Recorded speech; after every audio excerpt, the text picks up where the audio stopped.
Bueno, en la primera parte entonces hicimos ejercicios con resortes y en la segunda parte vamos a hablar un poco de fuerza de rozamiento. Bueno, el típico ejemplo que agarro, yo me voy a maximizar ahora, es el del borrador. El tipo no es autorreferencial. Mi borrador, ciencias físicas. Eh, este es un regalo que me hizo una amiga hace muchos años y lo empecé a usar este año porque es el único borrador que tengo en casa, pero trato de no usarlo porque no quiero que se me gaste, qué sé yo. Eso con amor. Pero bueno, nada. Yo tengo un plano y una cajita, ¿no? Entonces, yo veo esto acá que no se cae. Bueno, a partir de un ángulo sí se va a empezar a caer, ¿no? Pero fíjense que hay una cierta inclinación que se la banca, y eso se la banca porque la felpa, el borrador y el libro este que, bueno, no le quería hacer publicidad, pero está interesante, sobre todo la parte de Juan Pablo I. El cuatrimestre pasado creo que le hice con el libro de los mediums. Eh, bueno, ahora estoy con una religión oficial, con la salud de los papas. Eh, no es tan caro como parece, no me acuerdo cuánto salió, pero bueno, no importa, basta. Bueno, entonces, con este no asusta a nadie, porque el cuatrimestre pasado contaba a mi esposa le desagradaba que el libro de los medios aparecía mágicamente abajo de una cama, de la almohada, qué sé yo. En este no hay nada raro. Entonces, uno puede ver esto, ¿no? Joda. ¿Cómo? ¿Es real lo que dice o es joda que aparecía así justo ese libro? Lo No, ponía seguro. yo me lo Claro, compré para divertirme y ver cómo lo encaraban. Y entonces después no tenía nada que hacer y cuando estaba distraída, antes de irse a dormir, le ponía el libro abajo de la almohada, obviamente. qué bárbaro. Decían, ¿dónde está el libro? ¿Dónde está el libro? Y nada, cosas así, qué sé yo. La primera vez se asustó, después me insultaba.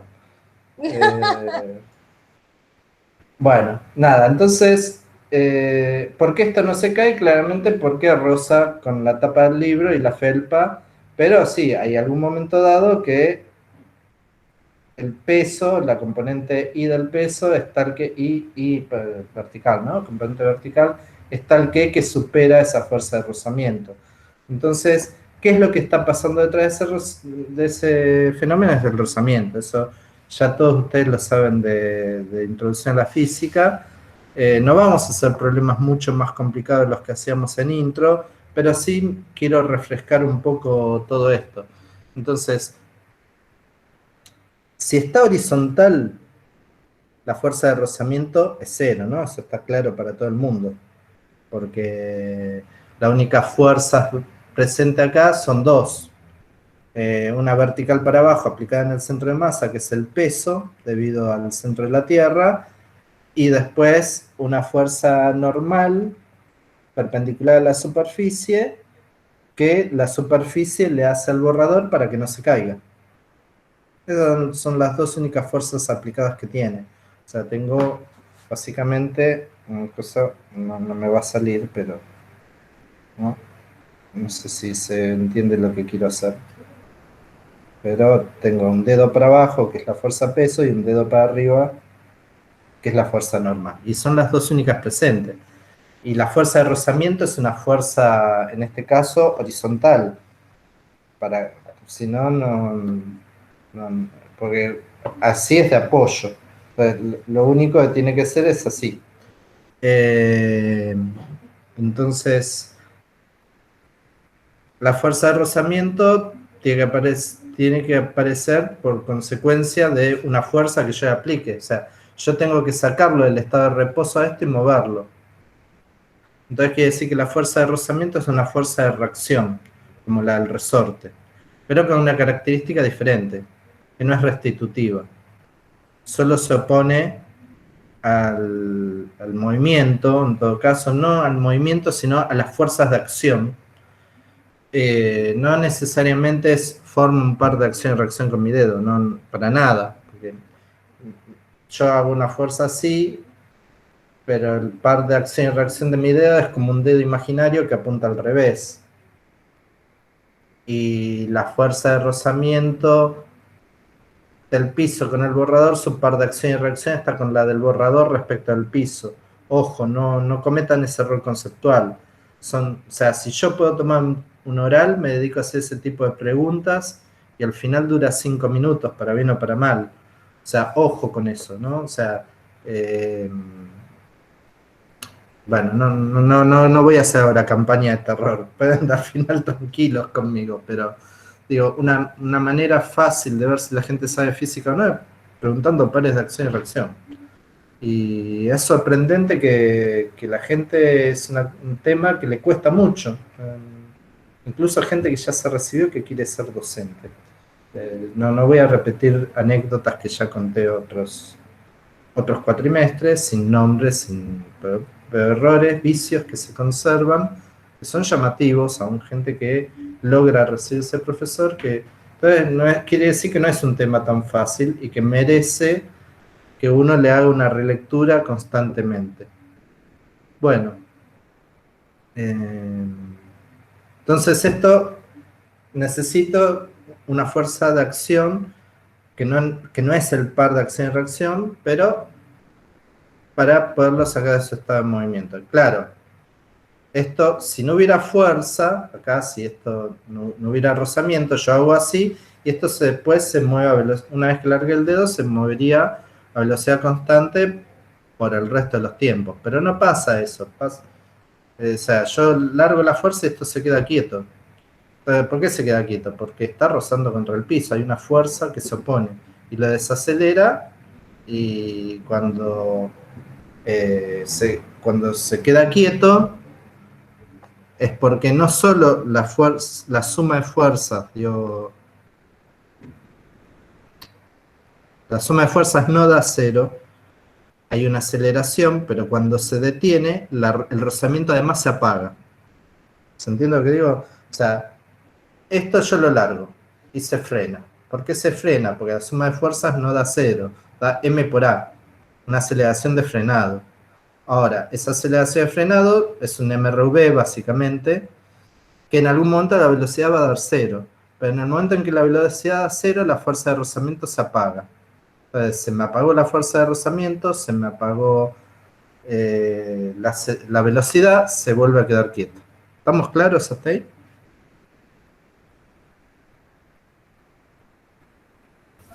Sí, profe. Bueno, entonces, no le voy a seguir haciendo más publicidad a Nelson Castro gratuitamente, así que imagínense que está acá la superficie apoyada, ¿no? Y yo esto lo muevo horizontalmente con una fuerza de 1 newton y no logro moverlo. O sea, yo estoy haciendo una fuerza de 1 newton y no se mueve el borrador. ¿Por qué no se mueve? Porque la fuerza de rozamiento es más grande que un newton. Es de 1 newton. Ahora le pongo 2 dedos y hago 2 newton y sigue sin moverse. ¿Cuánto vale la fuerza de rozamiento? 2 newton.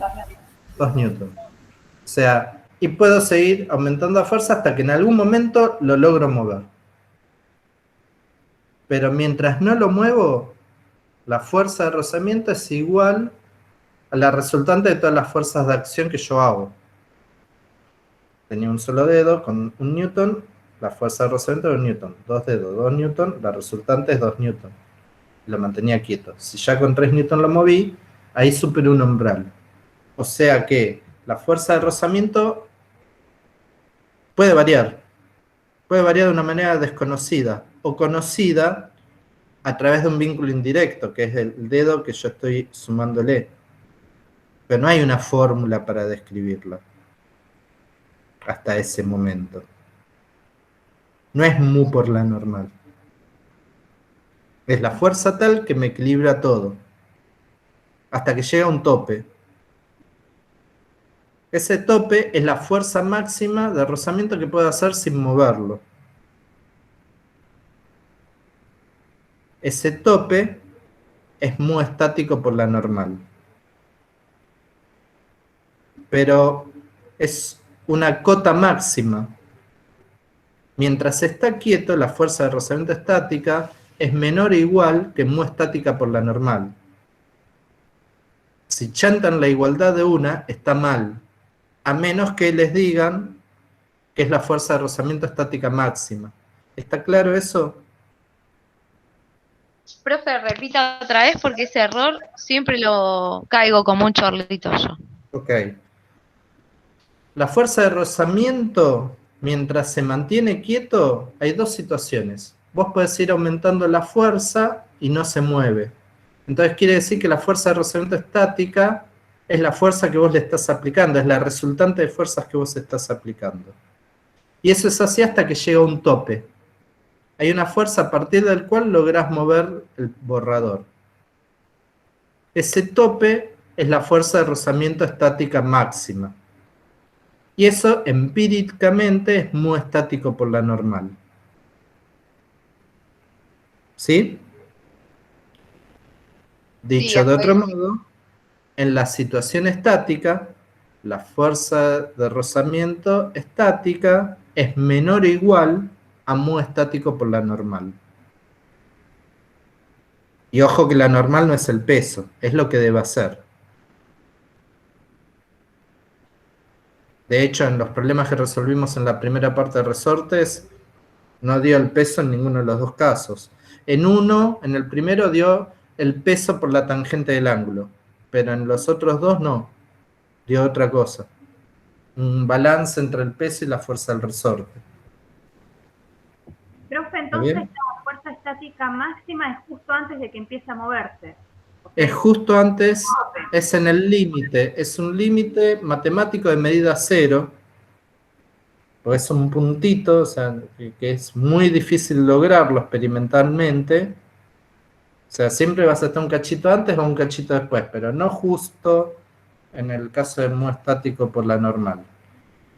Para los ejercicios, si te dicen se ejerce la fuerza de rozamiento estática máxima, si te dan esa condición, puedes usar mu estática por la normal. Si no te lo dicen, no podés. ¿De acuerdo? Sí. Bien.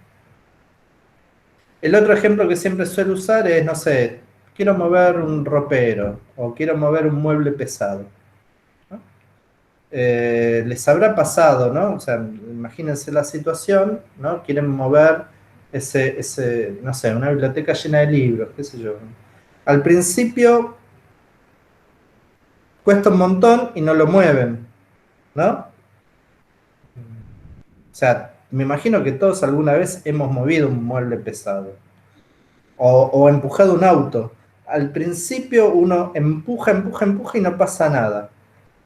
Pero cuando logra empujarlo, uno como que empieza a correr, como que le cuesta menos. ¿Todos sintieron esa sensación? Sí, profe. Sí, sí. Bueno, eso, ¿qué es lo que pasa? Ahí la fuerza de rozamiento bajó, ya no es la máxima, bajó a un valor más chico, es un valor constante. Y entonces uno, como estaba haciendo mucha fuerza, el balance entre la fuerza que uno hace y la nueva fuerza de rozamiento no da cero, da una masa por una aceleración. Entonces uno al principio estaba quietito y después empieza medio como a caminar más rápido y hasta incluso correr. Bueno, ahí es porque cae la fuerza de rozamiento, no cae a cero, cae a un valor más bajo, constante, que es muy dinámica por la normal. Entonces, si ustedes siguen haciendo la fuerza que hacían antes, para empujar al mueble o al auto, uno termina corriendo si es posible. Porque es más fácil moverlo. O sea, gráficamente sería esto. Veo que en esta segunda parte nos abandonó gente. Se ve que fue media pesada la primera parte. O pensaron, no sé. No, sí, yo dije claramente que iba a haber intervalo. Y eran, no sé cuántos más éramos, pero 5 o 6 personas más eran. Bueno, entonces, ¿cómo sería esto? Lo que acabo de decir. Estoy dibujando un eje de coordenadas. En el... ¿Cómo era esto? En el eje Y voy a poner fuerza de rozamiento.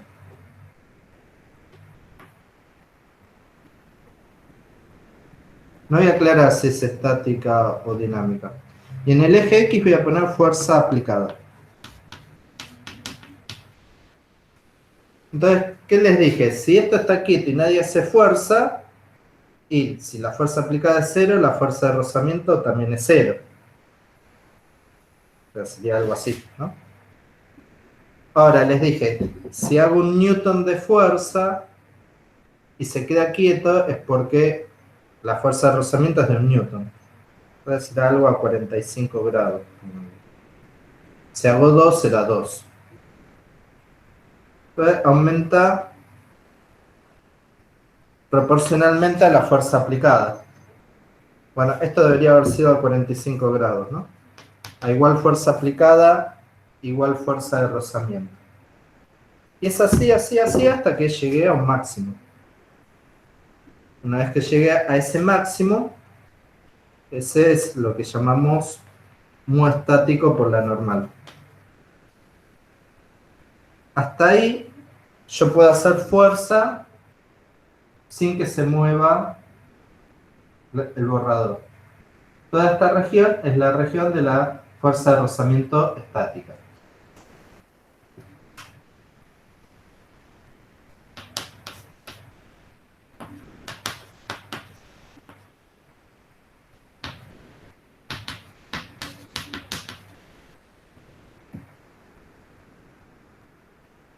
Claro, pero una vez que yo logro mover, baja. ¿A cuánto baja? Y baja mu dinámico por la normal.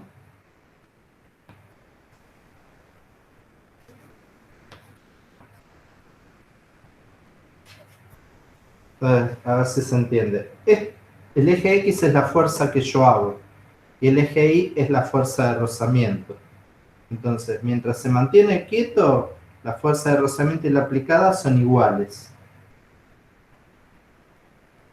Pero una vez que superé la situación estática máxima, cae, yo puedo hacer cada vez más fuerza, pero la fuerza que me hace el sistema es siempre la misma. Esta situación dinámica.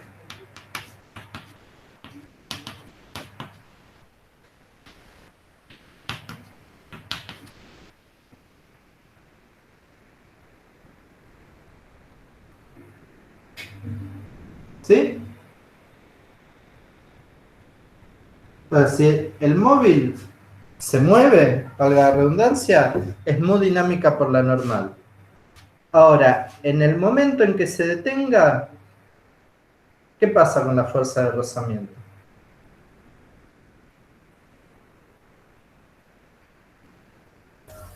Y se muere, profe. Suponete que se queda quieto. ¿Qué pasa con la fuerza de rozamiento?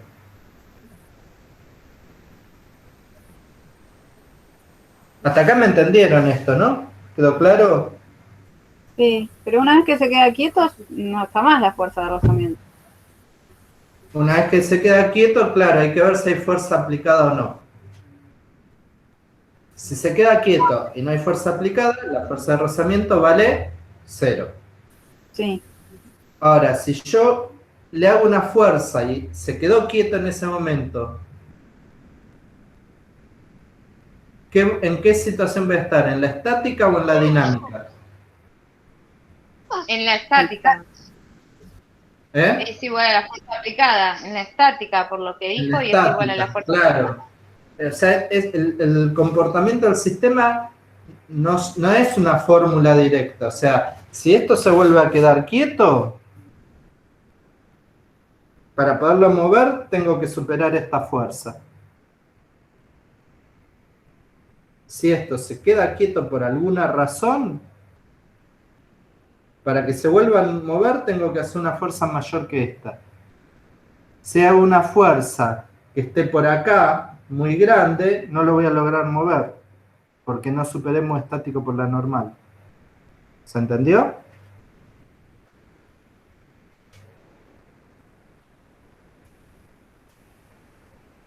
¿Se entendió?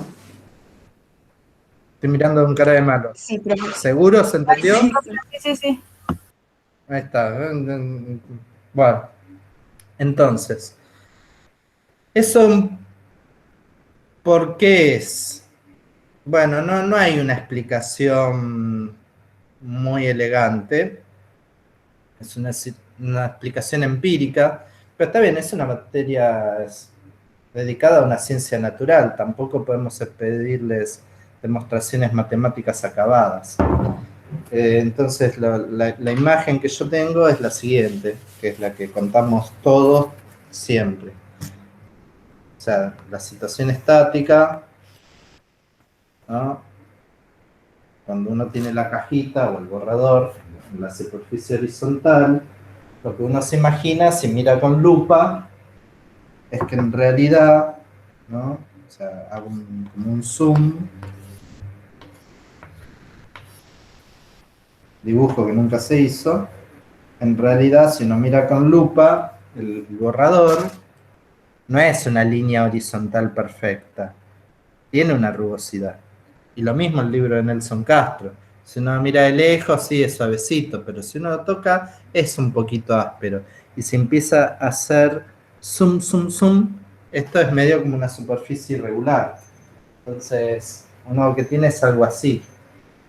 Si uno mira con lupa esta parte, esta superficie rugosa sería la felpa del borrador. Y esta superficie rugosa de acá sería la del libro. Entonces, ¿por qué nos cuesta mover? Y porque de alguna manera es como que se encastraron. Están como encastradas. Eso se nota sobre todo cuando uno pone dos planchas de vidrio juntas. Cuesta una enormidad despegarlas. No sé si les pasó alguna vez.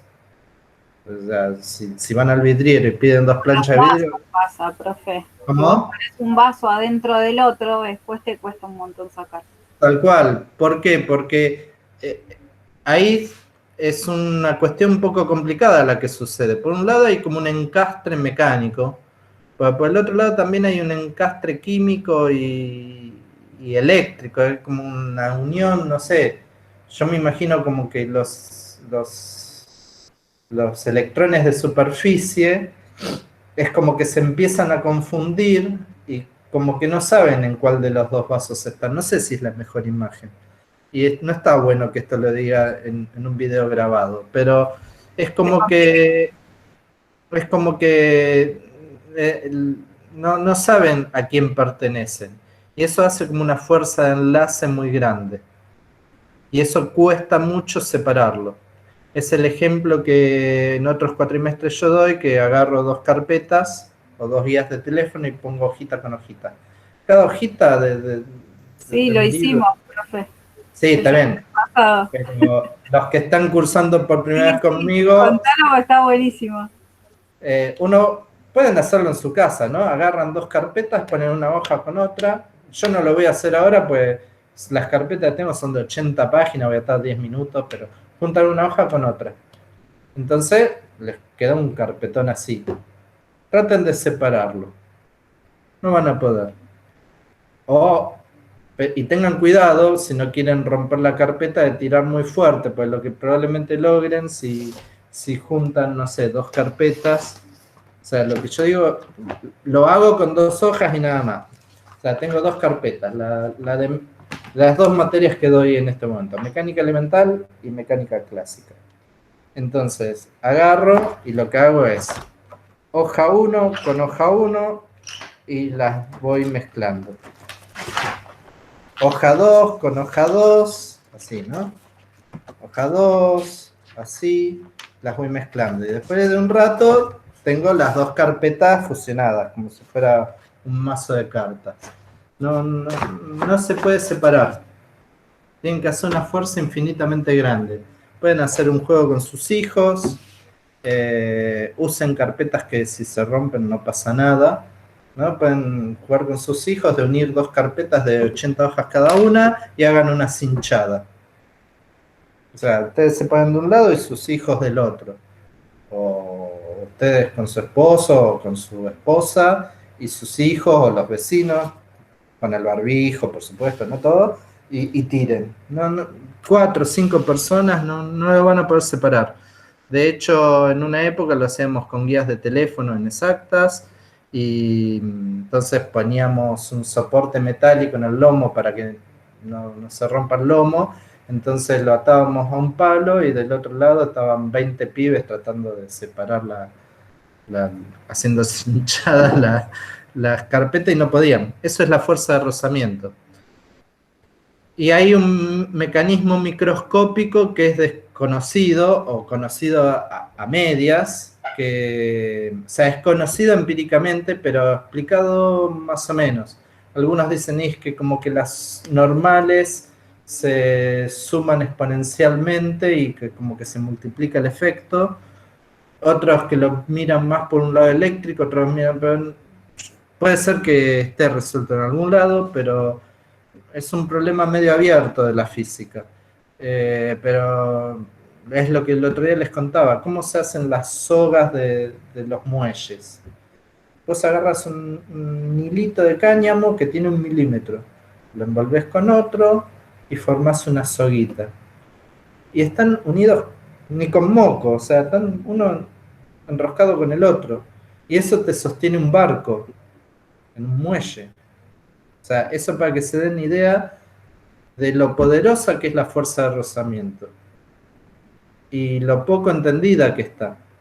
Pero por más que no esté bien entendida, uno se logra dar cuenta que la fuerza de rozamiento es proporcional a la normal, a una fuerza normal. Entonces dice, bueno, la fuerza de rozamiento es proporcional a una fuerza normal. ¿No? Esa alfa estirada quiere decir proporcional. Entonces, ¿qué hacemos los físicos? Buscamos constantes de proporcionalidad adimensionales, porque la normal es una fuerza, la fuerza de rozamiento es otra fuerza, y tiene que tener unidades de fuerza. Entonces le agregamos un número adimensional sin unidades que se llama mu.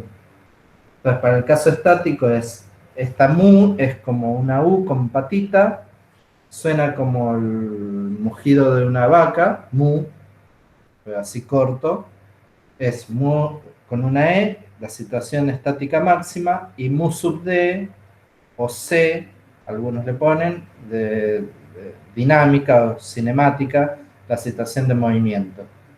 Y en esta constante mu, enmascaramos toda la física que no sabemos. Es como les decía el otro día, ¿no? Uno a veces se resigna que hay cosas que no sabe, pero sí sabe cómo operan.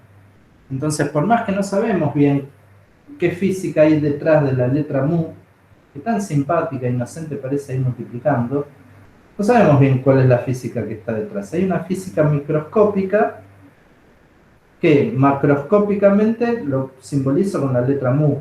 Ahora, ¿cuál es el proceso físico que está ahí? Es un proceso de agarre, de rozamiento, que hace cosas raras. Puede sostener un barco en un muelle, puede usarlo con una lija y lijar una pared, y eso, además de producir desprendimientos, produce calentamiento, ¿no? O sea, cuando uno tiene frío, usa la fuerza de rozamiento y se calienta las manos. O sea que hay una física detrás de eso, pero no importa, lo usamos igual. Estudiamos otras cosas, después volveremos para atrás y entenderemos un poco más lo que pasa. Y entonces sabemos que hay 2 constantes que representan el rozamiento, mu estático y mu dinámico. ¿Estamos claros hasta acá? Sí, profe. Típicamente, mu estático es una constante sin unidades que va entre 0 y 1. Y mu dinámico, para el mismo material, es menor que mu estático. O sea, si el mu estático de la madera es 0,8, el mu dinámico de esa misma madera no puede ser 0,9. Tendrá que ser 0,7, 0,6, lo que fuere. ¿Por qué dije típicamente? Porque a veces el mu estático es mayor que 1. Cuando uno usa un epoxi pol, y pega algo contra un techo, o no sé, con un pegamento cualquiera, dos cosas separadas que quedan pegadas, ahí hay una fuerza de rozamiento que tiene que ser mayor que 1. Que no se describe mecánicamente como describimos acá, es un tema más general, lo cual yo me declaro completamente ignorante, pero para un ingeniero es de mucho interés, y para nosotros también, porque muchas veces nosotros queremos pegar algo que está en el techo y más vale que se pegue, porque si no vamos a estar ahí buscándole la vuelta. Si le ponemos un tornillo, como eso está espiralado, bueno, ahí hay movimientos que se compensan con la normal, pero en cambio si martillamos con un clavo, ahí está actuando también la fuerza de rozamiento. Tenemos dos efectos, ¿no? Cuando el clavo se mete en una superficie, tenemos la fuerza de rozamiento lateral, pero también tenemos una presión horizontal que hace que también lo sujete. Pero si está la presión que lo sujete y no está la vertical de rozamiento, el clavo se sale y lo que clavamos en el techo se despega. Pero esas fuerzas horizontales, junto con la de rozamiento, hay una manera de optimizarla que sea la mejor posible, que son los arcos de punto, ¿no? O sea, cuando uno hace una columna, ¿no? Cuando no había concreto, no había cemento, por ahí usaban un estuco o algo, los romanos, qué sé yo, los egipcios, los árabes, era la manera más estable, hay que optimizar cuál es la semielipse que hace que el mejor arco para poner arriba toda una pared y un edificio. ¿Sí? O sea que ahí hay una combinación de fuerzas laterales de presión, torques de palanca, pero también una cuestión de rozamiento. Porque el ladrillito ese, está bien, tiene estas fuerzas laterales, pero si no se cae es porque también tiene fuerzas que van así. ¿Está? Bueno, ¿qué más? ¿Cómo podemos determinar fácilmente el coeficiente estático de algo? O sea, si yo quiero saber cuál es el coeficiente de rozamiento entre el libro de Nelson Castro y de mi borrador, bueno, tengo que empezar a inclinarlo. Empiezo a inclinar, lo empiezo a inclinar y ahí desliza. Si estoy en lo correcto, no sé, si alguien tiene ahí un... No se cae porque lo estoy agarrando con el dedo gordo, pero ¿cuánto es este ángulo? ¿25 grados? ¿30? ¿Cuánto dicen ustedes?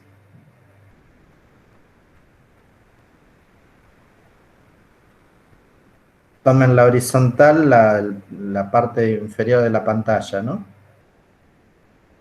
A ojímetro, ¿cuánto se... 5, profe, mido yo. Tengo acá el ¿Cuánto?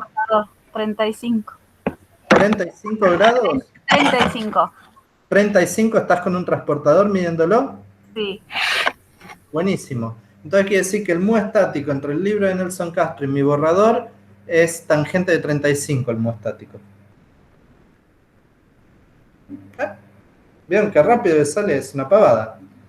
¿Cómo se deduce? También de fácil. ¿Qué es? El problema de un plano inclinado y una superficie.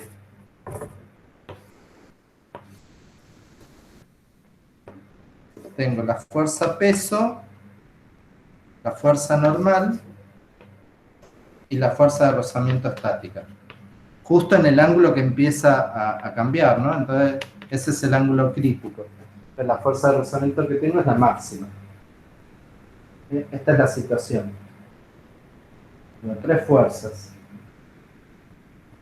La fuerza que el libro de Nelson Castro le hace a mi borrador, la fuerza normal de la tapa del libro de Nelson Castro que sostiene a mi borrador, y la fuerza peso que le hace el centro de la Tierra a mi borrador. Planteo eje X y eje Y.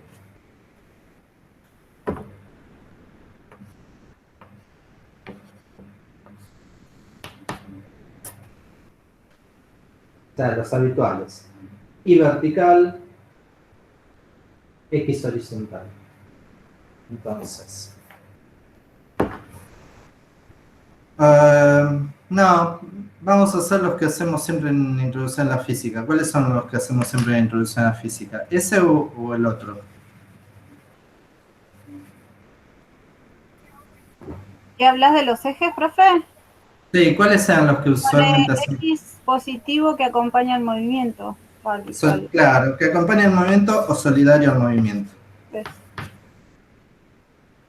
¿Por qué hice ese cambio? Para evitarme proyectar la fuerza de rozamiento, que ahora está toda en X, y para evitarme proyectar la fuerza normal, que está toda en Y. Ahora sí, con esta elección solo tengo que proyectar la fuerza peso. De la otra manera, la fuerza peso me quedaba fácil, pero tenía que proyectar la normal y la fuerza de rozamiento. O sea que el consejo que siempre le damos en la Introducción a la Física es una cuestión de vagancia o de practicidad. Depende. Entonces, la normal apunta en más I, ¿no?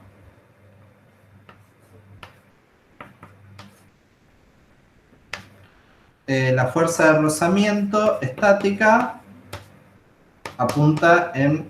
Esperen, estoy escribiendo acá, chiquitos, sí, la normal es una fuerza que apunta en más I. La fuerza de rozamiento es una fuerza que apunta en menos X.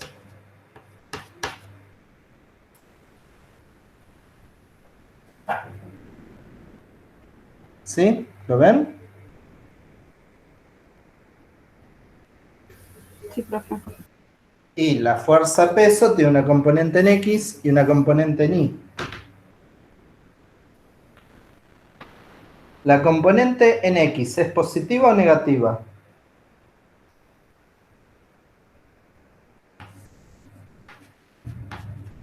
La componente X de la fuerza peso, positiva, ¿no? ¿Es mg seno de alfa o mg coseno de alfa?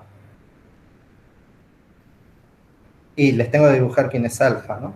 Y hay que proyectar el ángulo, ¿no? Alfa es el ángulo con la horizontal. Así que díganme, ¿seno de alfa o coseno de alfa? En X. ¿Coseno? No, ¿Por qué? al revés. ¿Por qué? Para Cara de loco que tengo hoy, perdonen, ¿eh? Tengo el pelo medio parado, qué sé yo.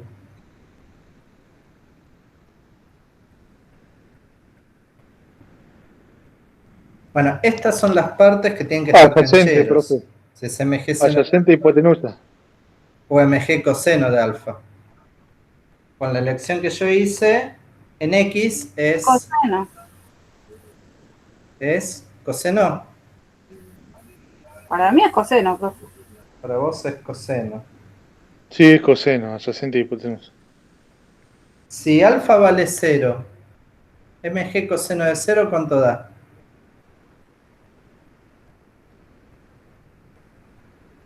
Uno. Coseno de 1. O sea que la componente X cuando está horizontal, ¿tienen peso? Listo, no dije nada. Chau, chau. ¿Vieron? ¿Se avivaron cómo es la manera fácil que yo me avivo si lo hice bien o lo hice mal? Dije, componente X, bueno, ¿será mg coseno de alfa? Y cuando alfa valga 0 está horizontal. La componente X tiene que valer 0. Coseno de 0 da 1. Mg por 1 da mg.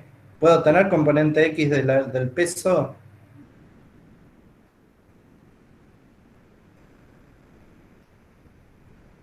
¿Se entiende lo que digo? No, se puede tener si está horizontal. Si está horizontal, la componente X no puede dar 1. Tiene que dar 0. Entonces quiere decir, me equivoqué, es mg seno de alfa. ¿Se entendió? ¿O no? Bien. Sí, profe. Sí, profe. La componente Y del peso, ¿lleva signo más o signo menos? Menos. Menos. Menos mg, y bueno, si la X era seno, la otra tiene que ser coseno, no jodamos, ¿no? La componente, el peso nos queda así.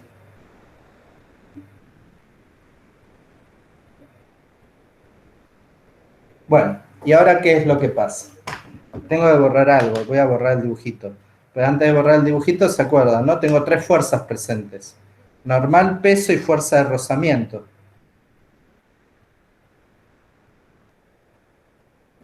Y como está en equilibrio todavía, porque todavía no se cayó el borrador, la suma da 0.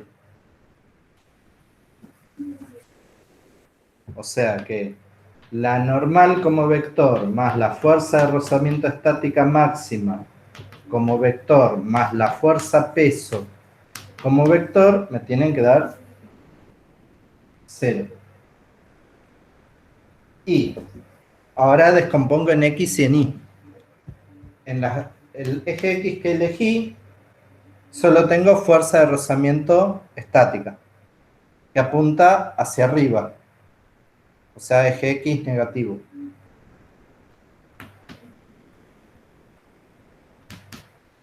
Más la componente en X de la fuerza peso, mg seno de alfa. Y como eso está en equilibrio, da 0. Eso es componente X. Componente Y. Componente Y, tengo la normal que va para arriba, menos la componente Y de la fuerza peso.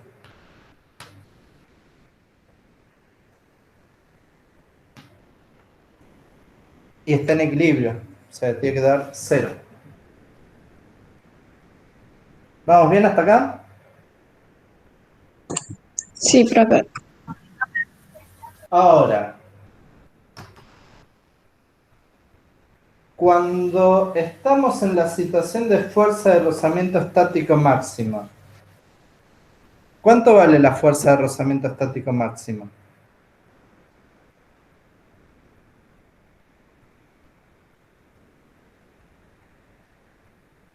Mu por la normal. Mu estático por la normal. Sí. O sea que en este caso, donde dice fuerza de rozamiento estática máxima, puedo reemplazar por mu estático por la normal, ¿no?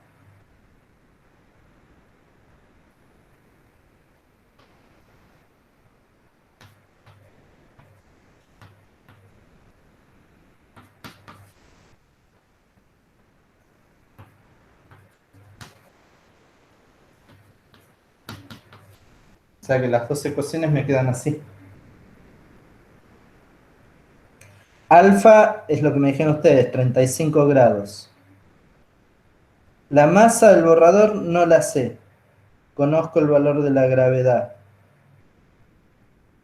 La normal no la conozco. Mu estático es lo que quiero despejar. Parece que hay demasiadas incógnitas. Pero la cosa se simplifica bastante. ¿Por qué? Digo, de la ecuación de abajo puedo despejar la normal, ¿no? Sí. La normal es mg coseno de alfa. Entonces puedo ir a la ecuación de arriba y donde dice normal poner mg coseno de alfa. Lo voy a hacer. Pero lo voy a hacer arriba, porque no tengo lugar y no me quiero parar. En la ecuación, reemplazo la de abajo en la de arriba. O sea, la normal es mg coseno de alfa. Y donde dice normal en la otra voy a poner mg coseno de alfa.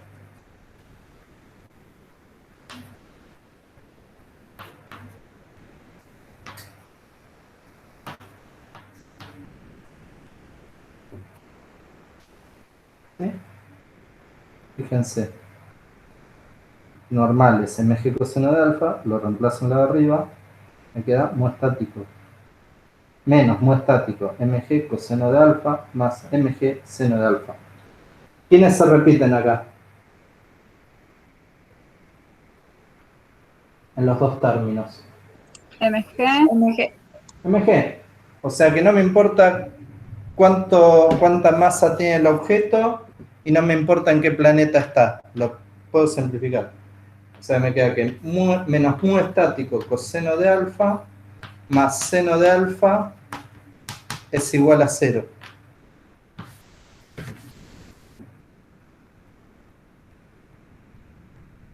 Luego ahí despejo. Me queda que mu estático coseno de alfa es igual a seno de alfa. Pasé sumando mu estático por coseno de alfa y di vuelta a la igualdad. Y ahora paso dividiendo coseno de alfa. Pero seno dividido coseno es tangente.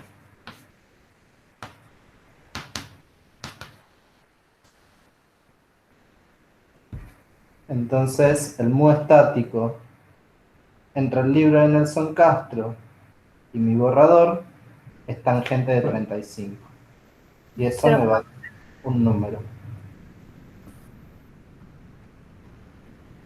Ojo, fíjense que, claro, para estas dos cosas, la relación es engañosamente geométrica. Porque uno dice, bueno, me fijo cuánto inclino y ya está. Todas las cosas se van a inclinar 35 grados. No sé, en vez de agarrar el libro de Nelson Castro, agarro mi carpeta de mecánica clásica. No la elemental porque es muy suavecita. Esta puedo inclinarlo casi 45 grados. Ahora, si agarro mi celular, la parte esta, seguro que a los 10 grados ya, 15 grados ya empieza a caerse. Entonces, sí, es una relación geométrica, pero entre las superficies que estoy comparando. ¿Y por qué? Y porque el mu estático tiene metido la física.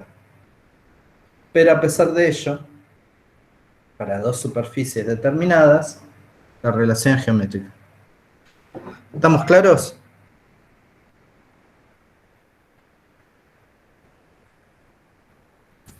Sí, profe.